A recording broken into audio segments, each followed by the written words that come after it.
पाण्याच्या एकेका थेंबासाठी लातूरकर सध्या आसुसलेत. पिण्याच्या पाणी टंचाईनं हैराण झालेल्या लातूरकरांसाठी रेल्वेनं उजनीचं पाणी आणण्याची घोषणा सरकारनं केली. मात्र 8 महिने उलटले तरी पाण्याचा एकही थेंब रेल्वेनं लातूरला आलेला नाही. आता मायबाप सरकारनं लातूरकरांना नवं स्वप्न दाखवले.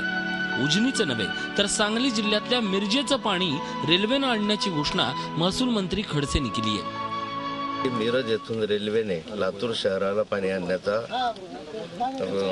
प्रयत्न आम्ही करतो आहोत. त्यामुळे मिरजला जाऊन या ठिकाणी रेल्वे स्टेशनवरून पाणी उचलून ते या ठिकाणी उतरवण्याच्या संदर्भातल्या व्यवस्था कशा करता येतील याची चाचपणी करण्यासाठी आता आम्ही आलेलो. खडसेंनी मिरज आणि लातूरला भेटी देऊन याबाबत अधिकाऱ्यांशी चर्चा केली. मात्र हे पाणी लातूरला नेमकं कधी येणार या प्रश्नावर खडसे निरुत्तर झालेत. लातूरला कधी रेल्वेनं पाणी पोहोचेल सर? आलोर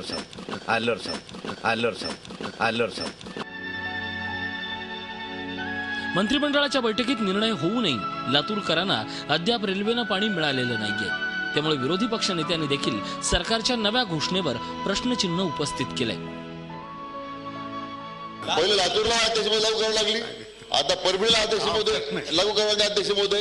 अध्यक्ष महोदय आम्ही आता रेल्वेने पाणी देणार अशा पद्धतीची आम्ही घोषणा केली. 7-8 महिने ऐकतो अध्यक्ष महोदय रेल्वेने पाणी देणार. तर रेल्वे कुठे आहे, ते रेल्वेचे डबे कुठे? अध्यक्ष महोदय काही समजत नाही. अध्यक्ष महोदय उन्हाळा तोंडावर आलाय.